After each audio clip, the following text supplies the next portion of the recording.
Shoutout kay Katsakino Dukusin, Jason Mendoza at sa iba pa nating mga taga-subaybay. At balita natin ngayon, mukhang may matinding offer na gagawin itong TNT Tropang Giga para dito sa Barangay Hinebra. At gusto nilang ibigay ito si Poy Eram sa Hinebra kapalit nitong si Japet Aguilar at nung kanilang first round pick. Alam natin ito si Eram may kagagaling lamang sa isang injury pero mas bata ito kay Japet. At alam din natin na ito may 3-point shooting. Ngayon, ito si Japat matanda na, inconsistent ang laro at mukhang willing ang TNT na kunin siya. Basta isama ng Barangay Hinebra yung kanilang first round pick sa darating na draft. Dahil mukhang ito'y senyales na talagang magtutuloy na itong rebuilding na gagawin ni Chot Reyes para sa kanyang lineup. Ngayon ang tanong, ang Hinebra ba ay payag sa ganitong klaseng transaksyon? Dahil alam naman natin na itong Barangay Hinebra ay gusto na rin gumawa ng paraan para mapalakas itong kanilang roster dahil nakikita na nila na medyo napag-iiwanan na sila. Katulad dito nangyari sa Meralco, hindi nila natalo. Dahil dito sa addition dito kay Bates doon sa depensa. Kaya ngayon mukhang gusto nila makuha yung ibang players. Ang tanong, willing ba ang Hinebra na i-trade ito si Poy Eram, itong si Japet Aguilar para kay Eram, plus yung kanilang first round pick. Kung sakasakali siguro, titignan muna ng Hinebra ang recovery ni Eram mula doon sa kanyang injury. Kung maganda na recovery nito, baka sakaling pumayag sila. Kinakailangan din tignan mabuti ng Barangay Hinebra kung sino pa yung ibang players sila na makukuha dito. Siyempre, mabigat na ang kapalit ni Poy Eram ay si Japet. Pero siyempre, TNT yan. Hindi naman yan basta papayag sa mga lopsided trade. So, kinakailangan consider ito mabuti ng Barangay Hinebra. Baka Hinebra humingi rin ng pick mula sa TNT para maging patas. Pero ang counter ng TNT dyan, mas bata itong si Eram.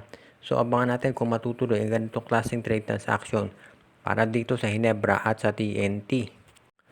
Pinalitan na ng index yung kanilang coach na si Frankie Lim at ang ilalagay na itong si Jong Wichiko. Alam na natin matagal na yung mangyayari at ang tanong ngayon ay kung ito bang NLEX Road Warriors lang ang magagawa niyan. Dahil ang balita nga natin itong Converge baka magpalit din ng kanilang coach at ang tinitignan natin ngayon ay itong si Aldin Ayo baka mapalitan na. Alam natin matunog na yung pangalan ng iba pang mga coaches dito sa liga at ito si Aldin Ayo isa doon sa mga balita mga pwedeng mapalitan.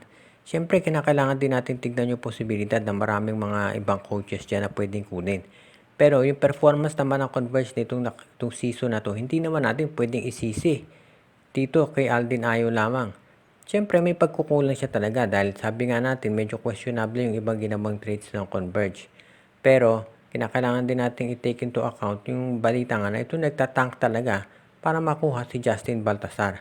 Ang talagang magiging test dito kay Aldin Ayo ay kung i-retain siya ng Converge para sa next season nang nandyan na ito si Baltasar. Siyempre, ang titignan lang dito, hindi yung pagkuha nila kay Baltasar, kung hindi, kung sino pa yung mga players na idadagdag nila. Hindi naman po pwedeng si Arana at si Baltasar lang ang magdadala dito sa Converge. Kinakailangan nila ng mga additional players. So, abangan natin kung sino ang kukunin pa nitong Converge Fiber XS kung sakasakali at kung si Aldin Ayo ay nandun pa. Alam natin nagagawa ng paraan itong Converge para mapaging isang championship contender yung kanilang team. Ang tanong nga lang kung si Aldin Ayo ay nandun pa ba at siya mangunguna dito. Parang nahahati kasi yung management nitong Converge Fiber XS kung mananatili si Ayo o hindi. Dahil syempre kinukonsider din nila na itong ibang coaches sa PBA ay baka kunin yung kanilang mga tina-target mismo dahil nakita na natin ang index. Pinalitan na to si Frankie Lim. Kaya abangan natin kung ito nga si Aldin Ayo ay magtatagal pa dito sa Converge o baka magdesisyon na silang palitan.